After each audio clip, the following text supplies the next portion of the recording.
Well, hello everyone, and welcome again to Hands Across the Water. With us today is special guest David Edgar. How are you keeping, mate? It's great to have you on the show. 50th show celebration, and it's an honour, mate, to have you on. Great. No, it's great to be here. I'm very proud of you both. It takes a lot to, first of all, to start a show, to then actually stick with it, and to learn and to grow and to build something. It's not easy when you're starting off from an idea in the pub, because that's generally where we come up with our ideas. And so big pat in the back for you both, and it's great to be here. And like I said, I noticed a few weeks ago it was the 50th coming up, and I said to you both, I don't think either of you could believe it, but here we are. Couldn't believe it, mate. As I said, me and Baz were just chatting because we were obviously on your Patreon for a long time, mate. I've been a member since 2017. Thank you. We wanted to do it. Otherwise, I might need to get a real job, and I'm too old for that now. Well, a bit like Baz then. He's But no, mate, it's been up. As I say, I says the Baz at the time, I was like, I'd love to do a show from here. Get the we've got 20% of the clubs here, David, as you know, come from Northern Ireland, the Rangers clubs. I think we've got 4 shops in the UK for Rangers. One of them's based here in Belfast, right. And the boats are always full, the same as the planes. And we're like, why don't we get our own wee show going from here? And I remember listening to you in one of your daily updates, the famous daily updates, and you'd said, look, if anyone's wanting to put a wee show on, we'll definitely give you a hand and help you. And I said to Baz, why don't we reach out to David? And you did, mate, fair play. You give us our chance, and we really appreciate it. No, I mean, look, that's the whole point of what Heart and Hand is that the reason I started it was because we weren't getting on the media, Rangers supporters, right? They didn't want us. They still don't, right? And I knew that when I went to the games, that the people I was with, what we talked about wasn't what the media talk about. Like I've never heard somebody walk into a pub on a Saturday before the game and go, "Have you seen that we've lined up a shock transfer swoop?" Right? I mean, it doesn't happen, does it? So the other thing about it is that it should reflect all of this. That's why I was really happy when you guys came with this idea for the show, because it should reflect everything in the support. So that's why we've got about the buses. That's why we've got now you guys from Northern Ireland. That's why we've got international players, that live in the US and Canada and Australia and stuff. That's why we've got Carolina Marina, blue scarves on, the girls, because I don't know what it's like to be a woman traveling to the games, So it's just about all the different experiences that we all have under this big central thing, which is a club, which brings us all together, and the reason that we're here and the reason that we love it. And obviously, you were pushing at an open door with for those of you who don't know, my dad's from Londonderry, and that's clearly where all his family come from. So half my family is in Londonderry, and went over there for holidays and stuff as a kid. So it was always something I was aware of, was the Northern Irish Rangers, the supporters clubs and connections and stuff. By the way, you boys can drink. Even somebody like myself, the first time I got the bus over with my cousin, I was like, I don't know if I'm going to make kick-off here. 4 a.m. job, all the way down to Stranraer, which is quite a long drive from Londonderry. So it's been brilliant. Team's been shite, but that we can't. That's beyond our control. But, it's cool. You get to meet new people. You get to make new friendships. You get to talk to people. And I think it's also really cool for people to hear guys who are reflecting their experience of being a Rangers supporter, guys that do get up and get on the buses and go across, guys that do have Rangers supporters clubs. And I think for years the Northern Irish fans, I used to go on about this when I was at Supporters Trust to the club. It's like, it was always something I felt was underrepresented when it came to visual or decision making and stuff. So things like this are a big help. But 50 episodes, and then a couple of weeks that'll be 1 year. Your first birthday, official. And then the next step will be, you guys heading off doing live shows over there and stuff, and it's great. And hopefully there are some people watching this who then look at this and go, that are in Belfast or Londonderry or wherever, and go, I could do that as well, and then they do it as well, and that's how it grows. 100%, definitely. I agree with everything you said there, mate. Baz, what about yourself? It's good to have David on, isn't it? Have my cell phone before David. My mic wasn't working too well there. No, it's fantastic to have David on because we've had a good relationship with David, for quite a while now, and it's good that the three of us have actually came together and we're doing this 50th show tonight. When you said, David, a couple of weeks ago, I was actually, cheapers me, 50, and I had no idea. You just plug away every week and you don't really realise those milestones, David. But No, we appreciate it, but it's important to celebrate them. Absolutely. It's a pity I wasn't in better circumstances after the weekend. I was praying would win, but we didn't. So. If there's a way for them to let you down, they usually find it. Yep. But welcome, David. It's brilliant to have you on, mate. Thank you. Well, as I say, just before we get in too deep, just wanted to quickly thank our sponsors, which is the Bars for Bears FC and also the Bars for Bears Facebook page. David, I don't know if you're aware of the Facebook page or not. It's basically just there's about 30,000 members, and all you do is anywhere you are in the world, on holidays, on trips, you just write in there, I'm in such and such a city, such and such a place. We're going to find a bar to watch Rangers, and every single time someone knows where the bar is. It's a great idea. As I remember it's funny enough, actually, a load of anniversaries because it's Follow's 25th, and followfollow.com, the fanzine was going for since the late 80s, but it's 25 years next week of followfollow.com, and that's where Bars for Bears started, because people were always saying, is there a bar in Paphos? Is there a bar in New York? Is there a bar in fucking Azerbaijan? And there's one in Baku, which I think is absolutely spectacular. So no, I mean, it's amazing, and the culture that we have within the fan base is just so amazing and vibrant, and needs to be celebrated. And I think sometimes, when the team isn't as successful as we need it to be, that it's the fan base and the social thing that keeps us all plugging away, and being part of something that's bigger than yourself, which is what being a football supporter is all about. But no, it is a great idea, and it just, it always makes me laugh when somebody will say, "Oh, I'm going to be on holiday in some far-flung part of the world," and so I go to this boozer and ask for John or ask for Davey, and he'll be there. It's just amazing. Yeah, it was even the same when we went to Manchester for the final, but we done that 8-hour boat from Belfast to Liverpool, which I will never do again. Never again will I do that.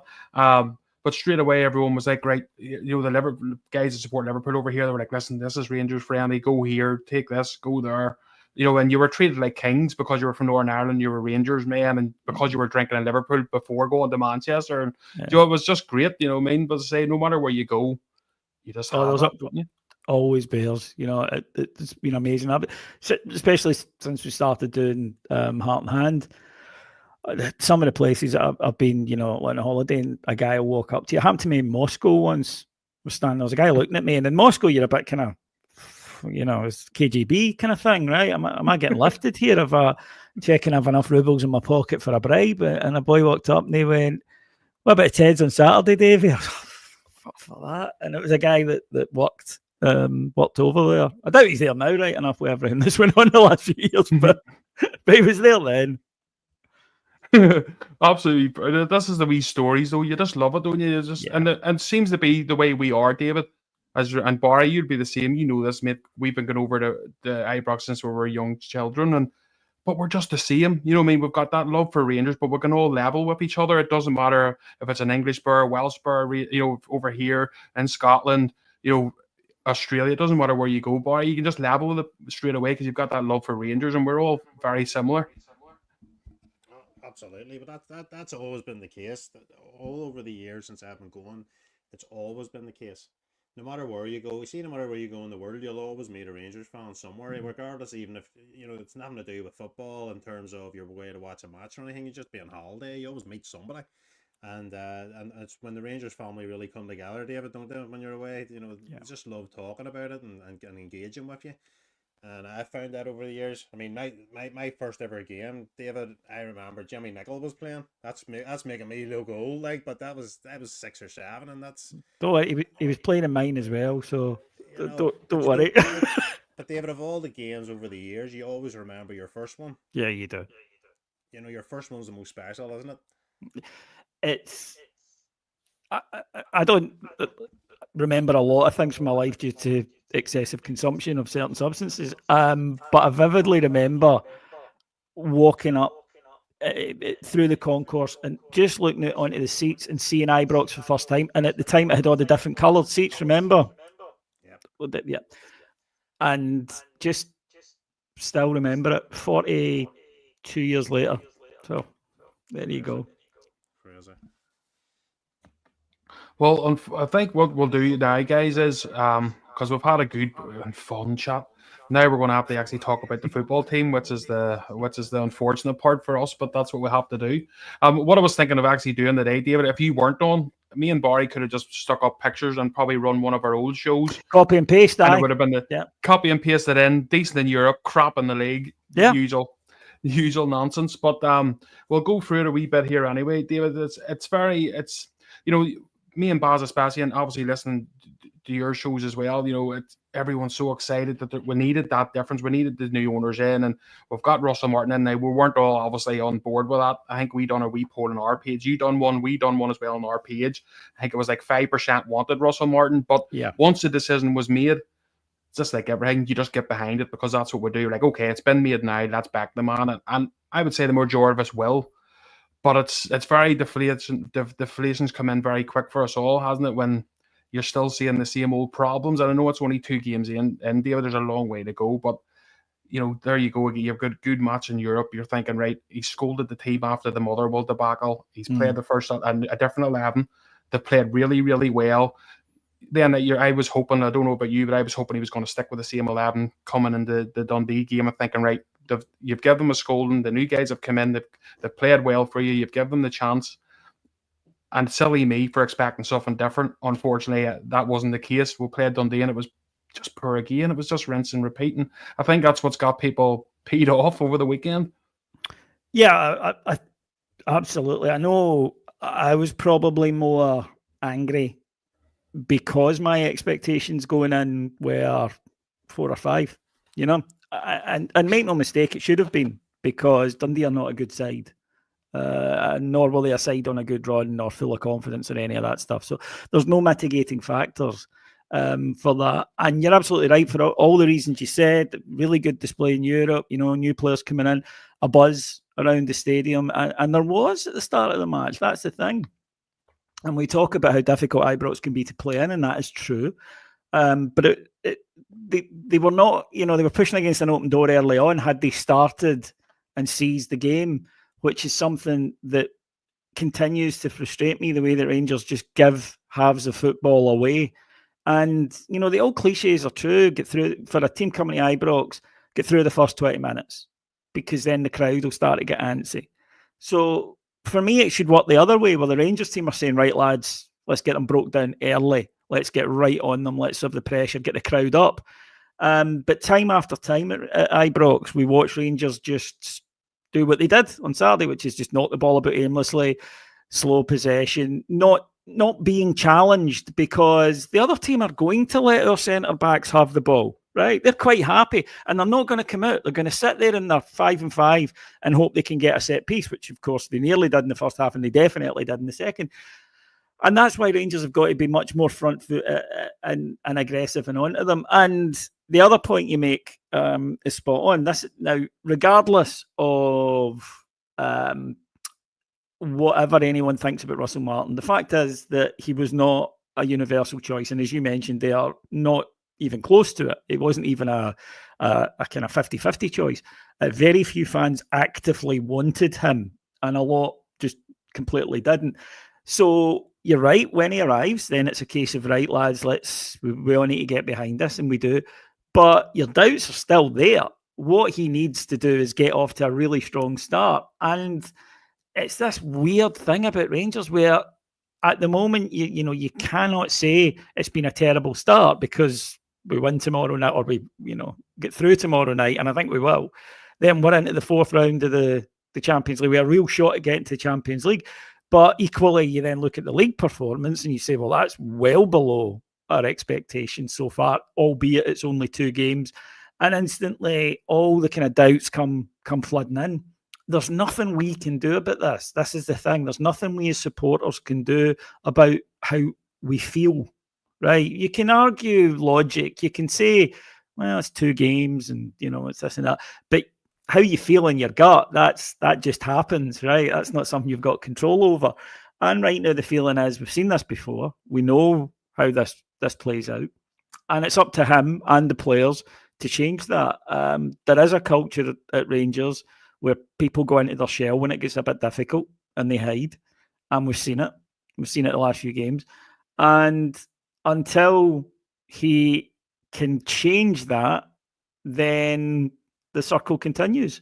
So it is now down to the players. And I do get people saying, oh, Ibrox a tough place to play. Well, it is. Deal with it, okay? Because it's not going to change, right? There's no point sitting going, wouldn't it be great if when the players ran out and, they misplaced their 84th pass, the guy in the crowd went, unlucky, it's not going to happen. So deal with it. This is the pressure. This is life in the big city. This is what it's like playing for a club with our history and our fan base. And I just think that, what we witnessed at the weekend was so disappointing, because it wasn't just they played badly, right? It was that they played in a way that was just so constipated, is probably the word I would use. Where I could pass forward, but I'll just turn and knock it back the way so I don't make a mistake.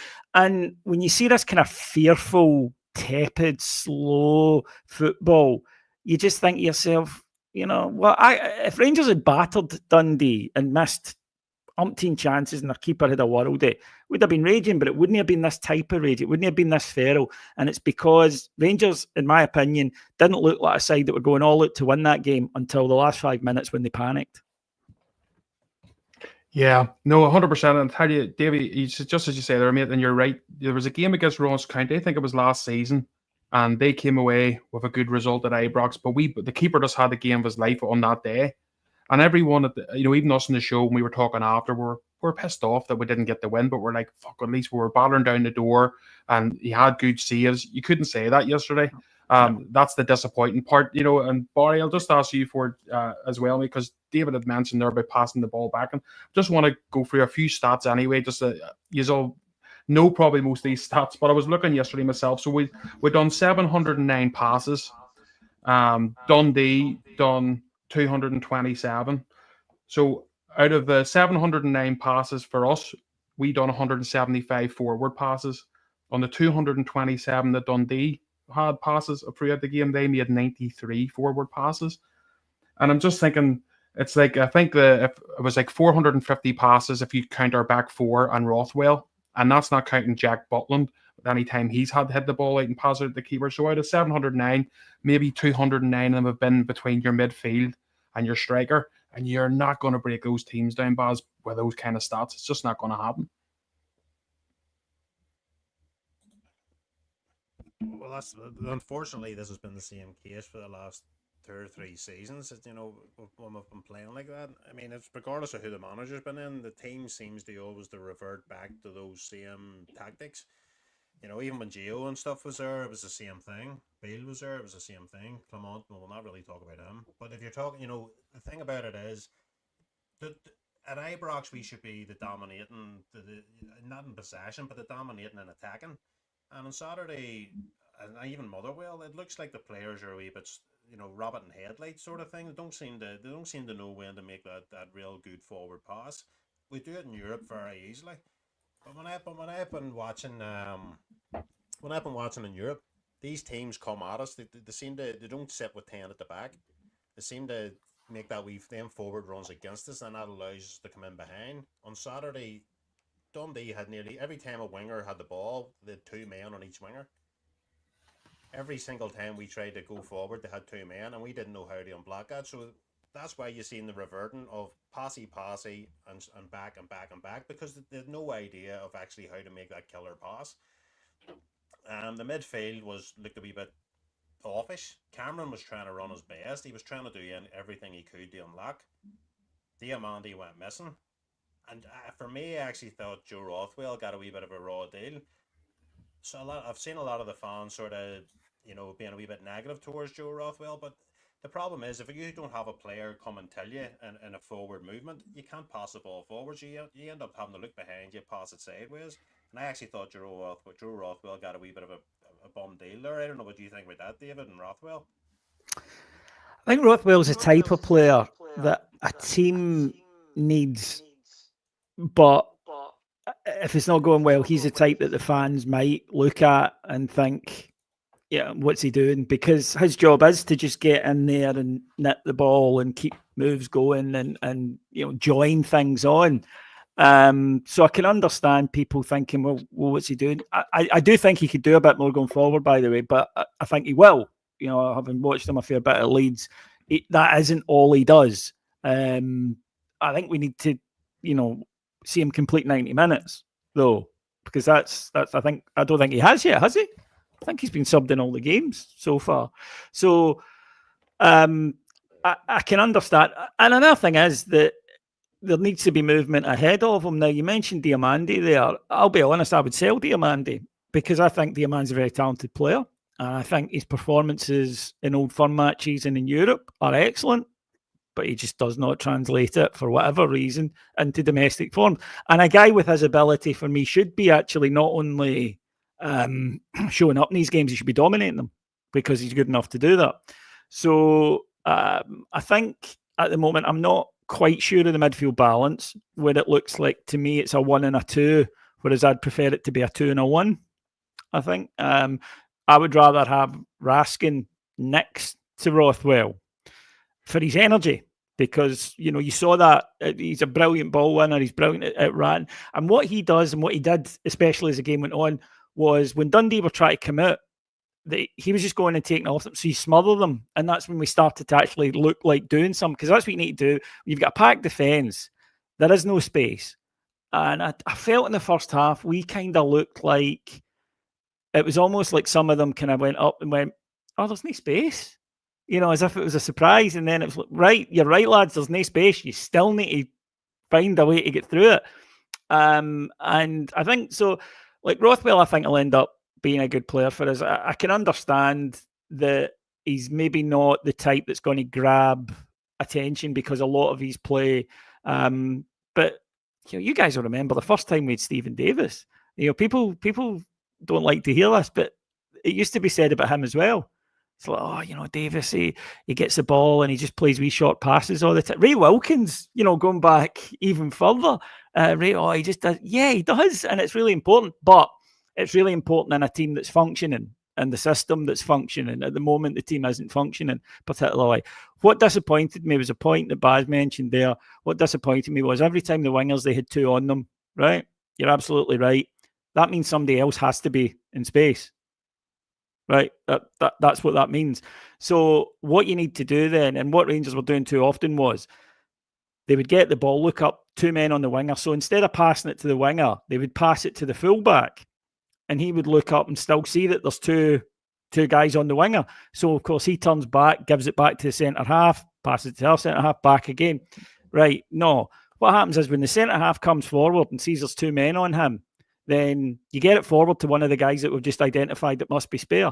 And you keep doing that till eventually one of the guys on your wide player thinks, I need to drift in which case suddenly you can then start playing it. So it's just about being quicker and thinking. And I do worry, and this is not specifically about Rangers, because we see it, I think, in most football we watch these days, that players are overcoached and can't work things out for themselves on the park. Yeah. And the amount of times, and it isn't just Rangers, by the way, the amount of times I see football matches and there's a halftime reset and a team comes out and is better in the second half. But for me, it shouldn't always need a coach. Do you know what I mean? The player should be capable of saying, there's 2 on him, there's 2 on him. Oh, but these 2 are free, so I'm going to go to them. And I just wonder if that's modern football. Who knows? Maybe they're told specifically, you just do what you're told and you never ever deviate from it. But for me, I think, especially with a packed defence, you've got to be a wee bit more off the cuff. Yeah, no, 100%. I was saying to Baz as we were watching the game, David. Now, every time we had the ball and we're looking to attack, and we're on the left hand side of the pitch, our left, and I'm sitting going, look, Barry, there's Antman was free. And every time, if you hit the ball straight to him or try something different, a looping ball over, he was free. What we done was stop. We seen that Gassama was had two on the left, so then we go right. So we'll turn around and we'll pass it along the defence. We'll pass it in the midfield. We'll come back on ourselves. And I kept pointing out the Baz. I kept saying, look at your man Samuels, who was playing for Dundee as their left back, and he had time every time to shunt himself over to then go the Antman and double up. And I'm sitting going, why are we waiting for this? Yeah. Why is it going from the centre back to the full back every time? Why can't it just go direct to the wide guy? Why can't, as you say, the boy shuffled over? Now's the time to get it to him and let him go past him. And that there was so much of that. And of course it gets boring. The fans then get on the case of the players because it's not getting anywhere. It's just knocking the ball about. Dundee are quite happy with it. And I think that another thing, I'm going to sound really old here, but I don't care. I did a live show years ago with Ian Ferguson. Now, there's a man who knows one or two things about playing in midfield for Rangers, right? And he said to me, see, at the start of every game, I used to have a shot for outside, for the edge of the box. He said, even if it was never on and I wasn't scoring, I used to have a shot. And sometimes, it would fly into the Broomlin. Sometimes it would hit a defender. Sometimes the keeper made a save, and once in a blue moon it went in. He said, but that wasn't the point of it. Walter told me to do that because what it meant was every time the ball dropped to the edge of the box, the defence couldn't all stay in their position because they were like, is he going to pass this or is he going to shoot? And they would get drawn out, or he said, whereas if you never do it, they know that, and that's what happened Saturday. The Dundee back or central defence, they didn't ever have to step out, so they knew they're not going to have a shot from distance. So I can stay here and kill the space. So you've got to mix the play up a bit to move them about. And I just don't think Rangers did any of it. And there were a lot of things wrong at the weekend with what they did. And it was only when they introduced a bit of chaos towards the end, which was, positional, more forwards on, driving at them, moving it quicker, out of desperation, it must be said, that suddenly we looked like we could win it. And I think we all, it's not unrealistic to think if the game had gone another 5 minutes, Rangers probably would have got a second, but it's too late. You've had 85 minutes, you've just pissed away by not doing any of this. And again, in an ideal world, we would all have our memories reset at the end of the previous season, and we would start again with a clean slate.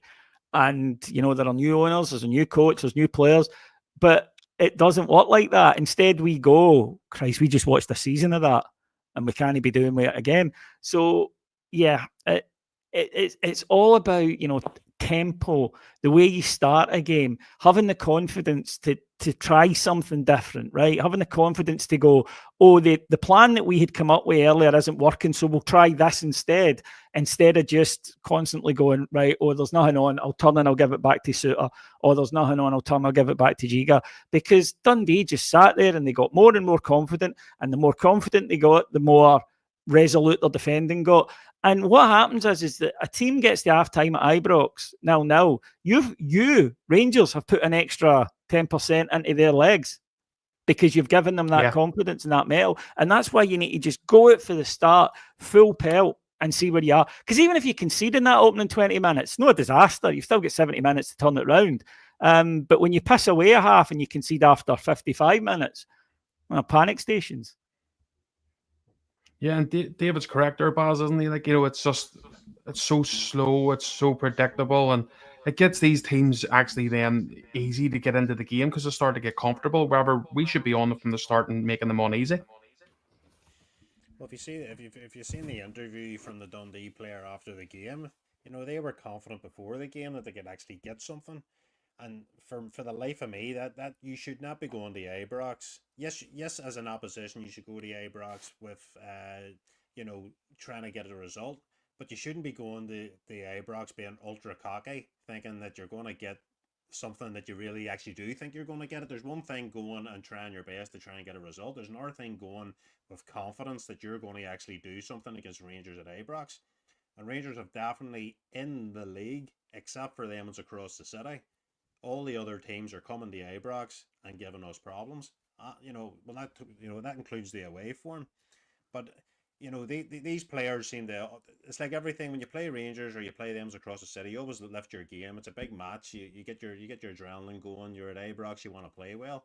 But I don't think that's the mindset now. I think the mindset is right now is that we can go to Ibrox and we can genuinely get a result. Like Dundee had no interest in going forward until the right moments. Soak it up, sit back, let Rangers pass it about 300, 400, 500 passes, big deal. If you're not making that one or two passes that are key passes, you could do that all day long. You could play all week like that. And that's something that Russell needs to work out very, very quickly. Is how with the low blocks that his players can put high intensity onto them. When Russell came in, David, you see when I was looking at the Dundee game at home, I was thinking we're going to high press them. Every time Dundee gets the ball, we're going to be on them. We're going to be chasing them down. Don't let them make any space. Let them make mistakes. But I didn't see that on Saturday. I actually seen us slightly sitting back a wee bit. Yes, controlling the ball, but no urgency to make that wee forward pass.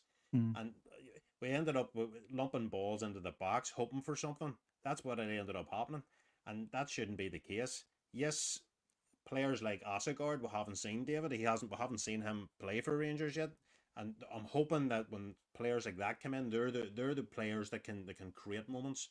A player with intelligence, somebody who can turn players, make the wee key passes, nice passes, forward passes. Because at the minute we're definitely lacking that, and I think as David is a number 10, somebody who has got ability to unlock quickly, and at the minute I don't see that. Because when the ball was going to Dessers on Saturday, there was nothing. He had 2 or 3 men around him. He's not a skillful striker, so he relies on a wee bit of space. And for me, I didn't see our players in the midfield supporting Dessers a wee bit better. As soon as he got the ball, we should have been pressing high. So Dessers can hit a nice wee ball, not him trying to turn around and fumble the balls about. So I'm hoping Asegard comes in, or maybe Egaman comes back. They're the sort of players, David, that's going to maybe create those moments, because at the minute we're a wee bit lacking there. That's what I think. No, I think you're spot on. However, these boys, when they come in, Asgard and Mikey Moore is another one, and Hamza Egaman, and the managers actually said tonight at the press conference that they will be available Saturday, so that's good. But structurally, it's and in terms of the intent that we play with is still the same, because you nailed it there, right? Every team in Scotland will be perfectly happy to let us have the ball on the halfway line, knocking it among the back 4. They will let that happen all day because it does not cause them any bother. The manager actually said an interesting thing at the end of the game, and he said, we need to be prepared to risk the ball, because actually, see if you're playing those passes into the middle of the park and, up and quick and moving, it might get intercepted, but then they've got the ball, and then you've got a chance to win it off them high up the park, which you don't if the ball's being passed about your back 4. And he's absolutely right there when you think about it. It's almost counterintuitive, isn't it, to say, I don't mind losing the ball because then it opens up opportunities. But he's right. When you think about it, if we're just knocking the ball along the back 4 and they've got 10 men behind the ball and everybody's marked, there's no danger, right? There really isn't. You're relying on then something out of the ordinary, especially if none of the back 4 are prepared to pass it forward. So, whereas if you're constantly moving at them and playing the balls round about their box, eventually when they get the ball, they have to try and do something with it. And they've got the ball. That goes to your pressing thing. So, a pass, if you're a player and a pass has gone awry, you should instantly be on the boy. Just straight away. As soon as he makes the interception, you're on him, try to win it back, and then space opens up. And I mean, none of this is new. None of this is rocket science. We just did it really badly at the weekend. And for me, unless the tempo that Rangers start at a lot of games, I think it's criminal. I mean, I really do. And to me, it's taking the easy option, because Dundee or Motherwell, whoever, will let you have the ball on the halfway line. So we go out at the start and it's almost like, right, okay, we've got the ball. Nobody's challenging us. It's nice and simple. Play a few passes and get into gear, but they never do. They play like that then for the 45 minutes. And that's before you get to, the defensive issues at the set pieces, where we were very poor, I thought, Saturday, defensively. Yeah, no, and as you say, David, if you look at the Panathinaikos game, and that's just why what you're saying is 100%. They got their chances for every time we had the ball and and end up losing it. That's how they Mhm. got most of their chances. That's how that was happening. So I get it. You know, if you let them have the ball a wee bit more, let them make their mistakes, but be on their faces, be ready for it. But there's Yeah. times when the ball did transition over, and again, see when you're not quick at doing that and letting them set themselves up and pissing about with the ball, it makes it easy for Dundee to defend against. Whether we should, as you say, should be on them as soon as they make a mistake or hit the ball wrong or we intercept, we need to be so much quicker and get the ball straight to our wingers. You know, we've got two amazing wingers there that we've brought in. We haven't had that for a long time, and they were not used at all. You know, there was no No, danger for Dundee. because Dundee were constantly, Baz mentioned it earlier, Dundee were constantly able to keep two on them at any point. That shouldn't be possible, because if two are on them, someone's spare. It's logical, right? But we weren't looking for the spare man at that point. What we were doing was just continuing to play as if he wasn't marked, getting up to him and going, oh, he is marked, and then turning back and starting and doing it round the other wing, finding the same thing and coming all the way back. And it was like, it actually reminded me of the Livingston game under Van Bronckhorst. That was, and even with the, the late equaliser, that's what that game reminded me of. Which is why the fans are so frustrated, because it's like watching a really shitty movie that we've already seen far too often, and people, and we can see what's happening. So, it's also, that's an interesting thing, I think, as people talk about the atmosphere and it's a difficult place to play and all that kind of stuff. The only time that they really seem to get kick into life is when the crowd do get angry. It's true, isn't it? I mean, it's true. Yes. That's when they start. Is when the crowd are kind of, So it's like, did they need us to turn up and just start at them from the opening minute? I mean, because it's a virtuous circle or it's a negative circle, right? It's one or two. They are the only ones who control that. Either they go out and they start fast and they'll take the crowd with them. And if we're raining shots in on the, crowd are going to be up for it. And, everyone, if you are just tippy tapping about, the crowd will sit quiet because there's nothing to get excited about. Then after about 20 minutes, half an hour, the crowd will start to get a bit antsy and a wee bit kind of fidgety. And then by about an hour, the crowd are, ready to storm the pitch, kind of thing, metaphorically. And we can't change that. They are the ones who have to change it.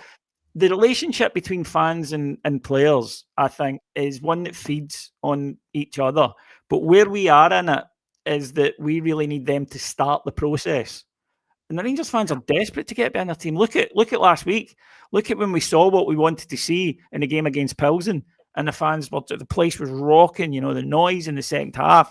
The Penny Arcade was absolutely sensational. And it's because the team had given us something to go for and to believe in, to be a part of. So again, I think there's a lot of responsibility on the team to say, right, we need to bring the fans along with us, because it goes both ways. If you continue to do what you've been doing in these matches with the slow start and the easy possession and the no risk, the crowd are going to keep being the way they are. You need to change that. And if they do, then the crowd will lift them and that'll lift the crowd, and then it becomes a virtuous one. But right now it's a vicious one. But it's down to the players. And we've talked about this. We've talked about it on the site. Leadership, to me, is not smashing into somebody and getting sent off, right? That's just stupidity. Leadership is wanting the ball when things are difficult. Leadership is running up to the back four when they're knocking it about and saying, wrap this, get it forward, get it to Cyril, give it to me and I'll do it. That's leadership, and that's what I want to see for the team. Yeah, it's hard to disagree with anything again that David says there, Baz. Leadership in anywhere that in your workplace, in your home life, leadership's the most crucial thing in your whole life. That's how things take over. I say, we'll go to Russell Martin has created this leadership group, David. We've got Dahl, we've got Tavernier, we've got Suter, and we've got Butland, who are in a leadership group which primarily I'm assuming is just more for outside, training ground and probably things like that. But when you look at the pitch and you look at Saturday, there was nobody who actually took the bull by the horns and tried to drive that team forward. Nico Roskin, I would say, is probably the only player that I see when he's on the pitch tries to do that, tries to get that team moving. Which is why he should be in the team. Yeah, 100%. But the rest of the team, when you're looking at John Suter, who's his captain, doesn't do that. He doesn't command those players to push forward. He's happy enough to pass the ball to Asia, to back to Butland, and the same old story. Butland tries to drive the team forward. I seen part of the match on Saturday, David, where Butland gets the ball. He's looking for an outlet straight away to get that ball moving, and he ended up for 5 or 6 seconds looking around him, nobody making the forward move, and he just shook his head and held the ball. And there are moments in the game. Dundee had made the press. The gaps were there. There were 2 fast wingers there, but they didn't take that opportunity, David. And there are certain moments in that game when Dundee lets their guard down. You've got to pounce, and we didn't do it. No, because they're so conditioned by that stage to easy, safe pass, easy, safe pass. They're not even looking for it at that point. And this is when it's going to take bravery from the players.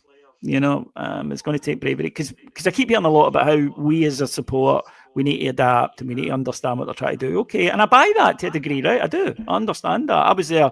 You were talking about it earlier, Baz, when Souness came in and Souness said, and the fans were unhappy.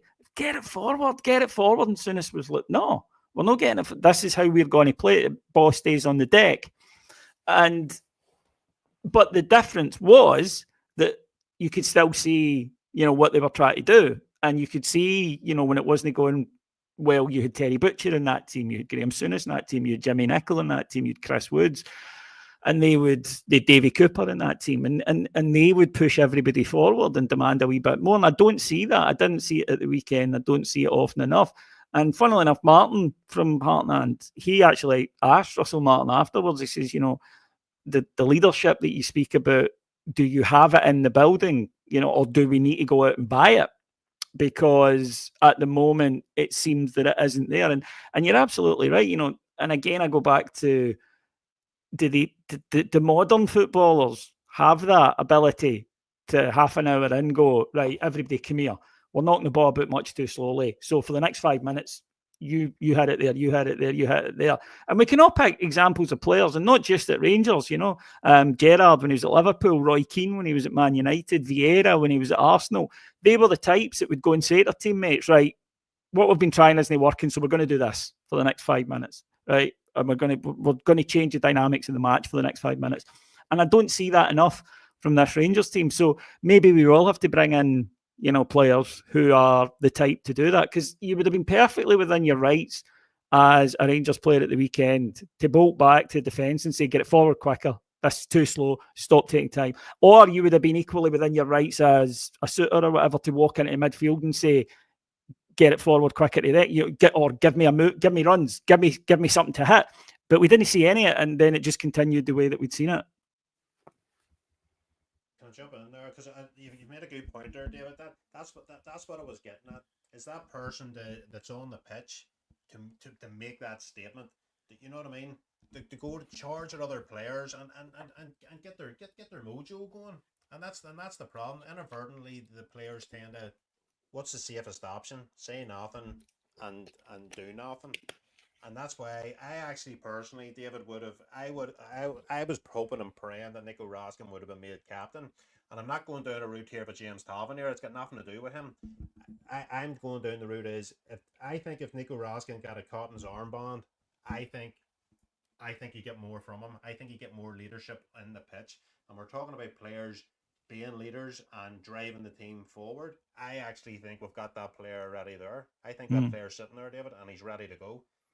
Yeah, I mean, I thought it was a stick-on for a new captain, because Tav is not going to play every game this season, right? It's already maybe a bit quicker than Russell Martin anticipated, but it's already come to that, and he isn't. He's not going to start every game this season, and it'll be his last season. So for me, you do the old thing of, right, you're the club captain, right? And he still does all the official stuff and, you know, the hospitality and whatnot and press. And you're the on-field captain. And I thought Raskin was your ideal choice for that. And look, Raskin is, as a personality, he can be abrasive, right? And he can be quite in their faces because he's a winner, right? And he hates getting beat. And, you know, I could do, I wish we had, I was going to say, I wish we had 11 Nico Raskins. I wish we had, you know, but that. You need a guy who, even if he's not playing at his best himself, doesn't feel, oh, I can't say anything because I'm not playing well, to run back and go, can get the ball forward quicker, or to run to the wingers and say, right, you need to come inside a bit, and you need, you know, and you do need that, and people need they need to realise that you don't have to be on the top of your own game to do that. And I get it. I do get it. It's a new coach, you know, and you're no one to do anything that's maybe not in terms of instructions. I get that. You have a new boss you're trying to impress. There are new players, you don't know them that well. You've maybe somebody like Lyle Cameron, he's just in the door for Dundee. Maybe doesn't feel it's his place to do it. Diamandi's a really lovely, quiet wee lad. It's maybe know his nature. Big Dessers is a really nice guy. It's maybe knowing his. Well, if it isn't somebody's nature, then get them doing it. And you're absolutely right. Sometimes, you know, one of my favourite Rangers stories, Rangers Aberdeen, 1991 or 2, I think, right? And first half, in Aberdeen at the time were like, you know, our main title challengers. It's a big, big game. Players off the park in the first half. Rangers got a goal down. Half time, walking into the dressing room. Nigel Spackman says to Gorham, that goal was your fault. And Gorham goes, no, it wasn't. He explains. And Spackman tells him to F off. Gorham lamps him right in the middle, just straight there. So next thing, it kicks off. Folk have got other folk by the throat. Walter Smith come down. He opened the door. Richard Gough was there. And he says, do you need me? And he went, no, we'll sort it. Don't worry. Half-time, Rangers went out, played Aberdeen after part 1-3-1 because they cleared all the air and people who hadn't been doing what they were meant to be doing got told in no uncertain terms and punches were thrown. Now, I understand it's 30 years on and the world's changed and young people are different. I get all that. But surely there's somebody in there who hates. And surely it must be worth having arguments rather than having this, you know, a week of us all going, oh, yeah, shower at this and that. Is it no better to have a bit of a rock on, you know, in the dress at half time than face that at the end? Because if Rangers had done that and then come out the second half playing with that edge, you know, that anger, maybe even just right on the precipice of it, would we have been more likely to get a result? I'd say a team that's playing with a bit of edge is more likely to get a result than a team that's playing with fear. So even if it's to get it up a guy in the team that you can't stand, I'll show him, you know, who's he think he is? That works as well. So yeah, we're too nice, I suppose. That's a long way for a shortcut. The team is too nice, and nice guys don't win titles.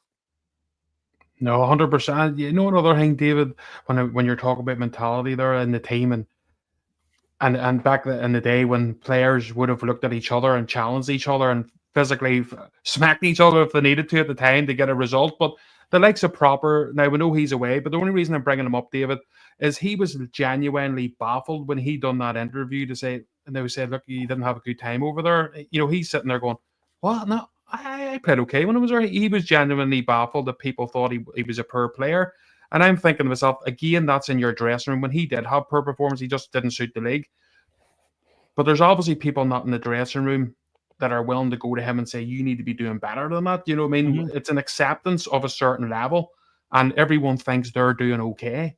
Right? You know, you need these guys in there that go and say you're not. That's a key phrase. Everyone thinks I'm doing okay.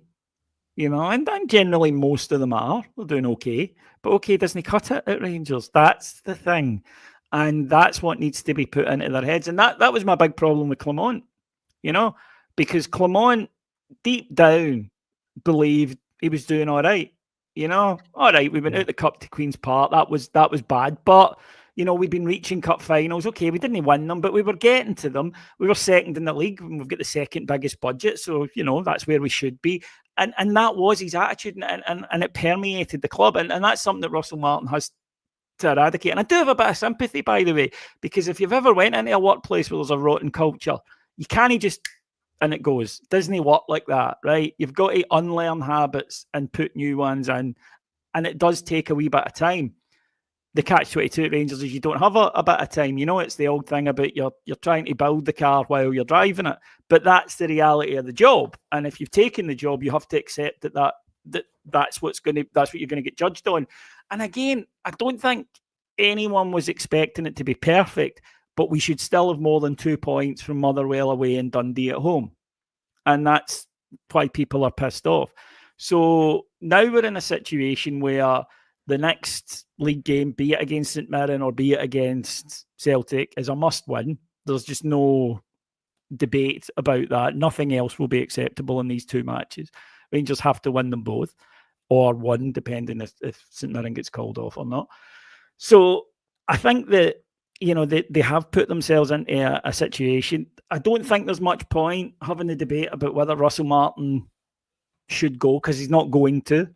The new owners are going to back him. That's the reality of the situation. They knew it was an unpopular opinion, and they did it because they thought it was the right thing to do. And they're not going to change after a month or two. And they are going to say it'll take time. And, you know, we'll hope to see an improvement. If you're still at this in 3 months' time, I think it's a completely different conversation, don't get me wrong. But right now, I don't even think that would be up for discussion within Ibrox. I really don't. So, yes, I keep going back to this. Yes, we as a support, you know, get very frustrated. And yes, they probably do need a bit more time than we're willing to give. But they need to show us something that says it's going to be worth it. And they need to do it domestically, right? Because we know that this Rangers team in the last few years can lift itself for Europe. I'm not worried about the Old Firm. That's the thing. I've had people say to me, oh, you know, an Old Firm will be fine because they'll play. It doesn't matter what 11 you pick that day, they'll turn up. I guarantee. That's true. They won't win, right? But they'll play, you know, they'll compete. I've zero doubts about that. But St Mirren, aye, I've got my doubts. Hearts, when they come to Ibrox, I've got my doubts. And that's what needs to be changed, where you can't think, oh, they'll fancy it tonight, so I don't need to worry. And we are in this really weird situation. We've got a team that for some reason is more scared against playing football when they're playing Dundee than they are when they're playing Celtic. And that is insane to me, but it's where we are.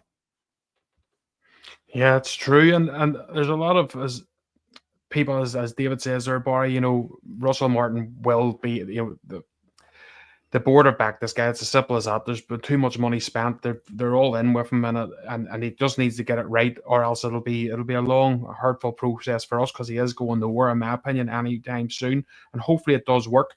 But it's okay being at Swansea and saying, look, it takes a while for it to bed in. You know, say you've got Queen's Park Rangers, you're away to Queen's Park Rangers in your first game, and you're playing Millwall at the next game.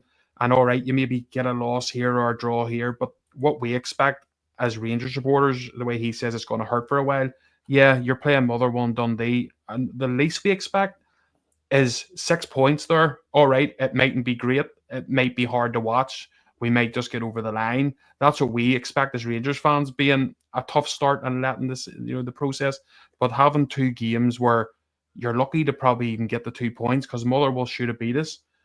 Dundee were I would say them guys coming away from Ibrox were very, you know, disappointed they didn't get the win because they had it for so long. And I think that's what's pissing people off the most. But I don't think he's going anywhere, Baz, anytime soon.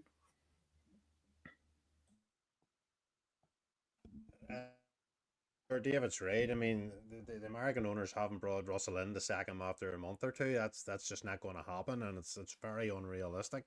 The problem Russell Martin has is that there's been a legacy of this for the last 3 or 4 years of us struggling against these particular teams.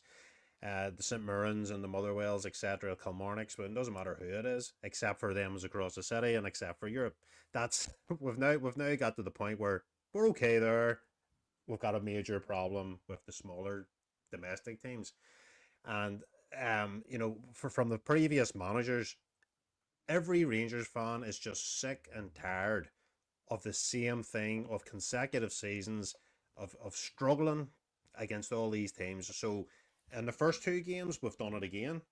And yeah, look, it's not Russell's fault. He's inherited a lot of these players whose mindsets have been in that mode for a number of seasons now. He's brought new players in who he's trying to get them adjusted to Scottish football. It's a very intense league. It's not the most tactically astute league in the world, but it's a tough league to play in. And for me, Russell does need that wee bit of extra time just to hopefully get things right, because at the end of the day, as David says, he's going to be there. Do we get to the point where every week we go and hammer Russell Martin at every game? Is that going to help our cause? It's not. So I'm hoping that Russell identifies that particular area as quickly as possible. I don't think it's going to be a 24-hour turnaround where, when we do eventually play St Mirren, whether that game's called off or not, that's going to be a very, very tough game for us. And it's going to be interesting to see how we adapt. When we play them across the city, I'm very confident, David. I actually think the way they play, I think we can actually exploit them badly. It's like tomorrow night, I honestly believe we'll go there and we'll win. I actually think we could beat Bruges if we get them. And isn't that mental? Yeah. But it's true, you're right. Yeah. And that's the whole point, David. That's where we're at.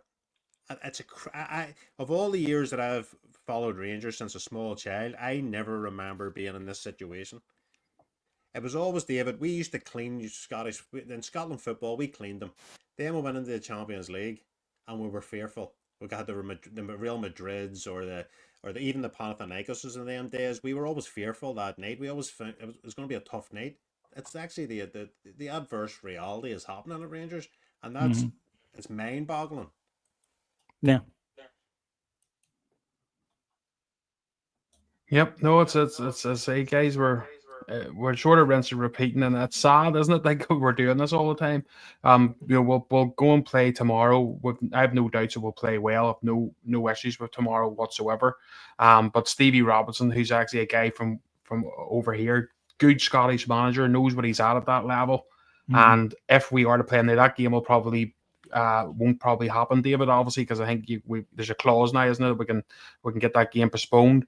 But if we were going on the weekend, I would tell you now, a betting man, I wouldn't put any money on Rangers to get 3 points away to St Mirren if we were playing them this weekend.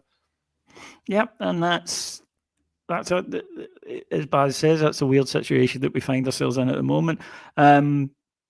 Because teams know that Rangers have a weakness, which is in stodgy games, we struggle to break them down. So, of course, they're going to make games stodgy. And you're absolutely right. Stephen Robinson's a good manager. He knows what he's doing. And he will make this very difficult. So, the opposition isn't going to change. Therefore, we have to. That's where the change has to come from. Because what we are facing isn't going to change. The type of matches that teams try to drag us into isn't going to change. So what we require now is for us to say, okay, well, we're going to impose our style of match on them, and we're not going to do things that they want us to do. And that's kind of where we are at the moment. So now the impetus is on the players, on the manager. Obviously, he's the one that bears the brunt of it. I know, but there's a lot of responsibility on the players now to step it up and to say, look, these 2 disappointing league results, what have been the main problems, and then work out what they're not doing, and then do it. And then once you start to do that, you'll actually find that everybody gets behind them really quickly, because the fans are desperate to do that. That's another thing I think gets lost in the conversation a wee bit, that the fans are negative. The fans don't want to be negative. We don't enjoy being negative. We're negative because what we're seeing is bad. If what we're seeing is good, we will flip. We will be happy and cheering and smiley faced, but you need to give us that, and then you'll start to see that change. Yeah, 100%. Well, we're coming up to sort of our mark here. And anyone if you are watching, there's quite a few watching, obviously with David being on, everyone wants to listen in. So if you are watching for the first time, or if you've been watching for a few episodes now and haven't subscribed, please hit that subscribe button. But David, you've got just before you go, mate, as well, you've got a live show coming up if you want to give it a wee plug. I do. Thank you very much. Yes, we are playing on Friday night at New Edmonton House. And of course, the team couldn't give us a good result to put everybody in a good mood before they go into. So thanks for that, lads. But it's us from Heart and Hand. We do a live show. Anyone who's been before knows. I think we're pretty good. But even if you don't like that, then you get also we do a big interactive quiz, which is that's almost like the sort of warm-up act. So you just take your phone and you can win some pretty cool prizes. And then we have John Bomber Brown, who is firstly hilarious, right? I mean, Bomber's stories are fantastic. And if he hadn't been a professional footballer, he could have been a stand-up. But it's his insight that's brilliant, and he's very honest, as I'm sure we all know, and he'll tell you what he thinks this Rangers team, what it's not doing, what it needs to do, where it can be improved. So get the tickets at the Edmonton House website, and we'll be there this Friday night along with Bomber. So should be a good night. Looking forward to it. So there you go. Anyone who haven't got tickets, get them, and you'll have a cracking night. You'll see David, you'll see Bomber, and all the rest of the guys from Heart and Hand. Baz, it's been amazing, hasn't it, having David on? It's been great. Oh, David's the kingpin of all this broadcasting. That's the reality, David. That's the truth. Don't know about that. No, I know you are, mate. We aspire to be in that direction. So that should speak volumes for that. You're the sort of guy we look up to. That's where we need to that's where we need to be too. For coming from this country. But yeah, just keep doing what you're doing, and then it'll not be that long till you hit 100. I know. You can remind us, David, because we'll probably not remember that either. Right, but I'll say, right, boys, that's 98 done. So, yep. I just wanted to give a wee special mention, or not a special mention. It's for the fan that lost his life there, David, on Saturday. Yep. We haven't mentioned it on the show today, but we lost a bear on Saturday, and for condolences to his family and all his friends that were with him on Saturday, David. Yeah, we are waiting to hear who the family is. We'll pay tribute on Heart and Hand. It was actually right behind where we are on the gantry, and we noticed, you're vaguely aware of stuff going on behind you, and we looked up, and you could see from the faces of the people that it was something serious, that it wasn't a fight or an argument or something. And it just puts everything into perspective for you, doesn't it? Because a football match, we care probably too much. We let it dominate our lives probably too much. But for someone's family, they've lost someone who the pain must be unimaginable, and it's so sad. Just someone going to the game and no coming home, that should never happen. And my heart just absolutely bleeds for the family. It's just so sad. And I know that everyone in the Rangers support will be sending the love and the best wishes, because just such a horrible. And also I want to say as well, my thoughts are with the people who were around them, because that must have been quite a traumatic thing to have to experience. So I hope that it doesn't affect maybe them going to the game, because certainly, what it's like at Ibrox, you get to know the people around you. It's one of the best things about going. You go to the game and you make friends with, the people that sit around you, and there'll be an empty chair there at the weekend, and it'll be very poignant. So I just totally echo what Baz says. From everyone at Heart and Hand, send you all the love in the world, and the whole Rangers family's thinking of you. Yeah, 100%. And as you say, David, I was listening to one of your shows at the aftermatch game, and the guys who were doing that there, the car pod, they weren't too sure what had happened at the time. It was still early on, and you could hear even in their voices, ones that were close, were like, there was something going on, weren't sure what it was, and it didn't sound good. And I think Stevie from Four Lads as well mentioned on his pod that it was just behind him. And so people's been affected, not just who were there in the surroundings, and it's very sad for anyone. It's just a pity. You shouldn't be going to a game and not coming home. No. It's as simple as that. So all our love as well here from hands across the water to the Burn and all the family. But thank you everyone for listening to us today. It's been a great show, David. Thank you for coming on, mate. We really appreciate it. Hopefully we'll get you on again sometime. You're always more than welcome, as you know that, mate. And Thanks, lads. Baz, Thoroughly great to enjoyed. chat. You're more than welcome, mate. And everyone that's been listening, I hope you've enjoyed it, and give us a wee subscribe, and we'll be back again Monday, and hopefully a wee bit better form with the Rangers. Thanks, everyone.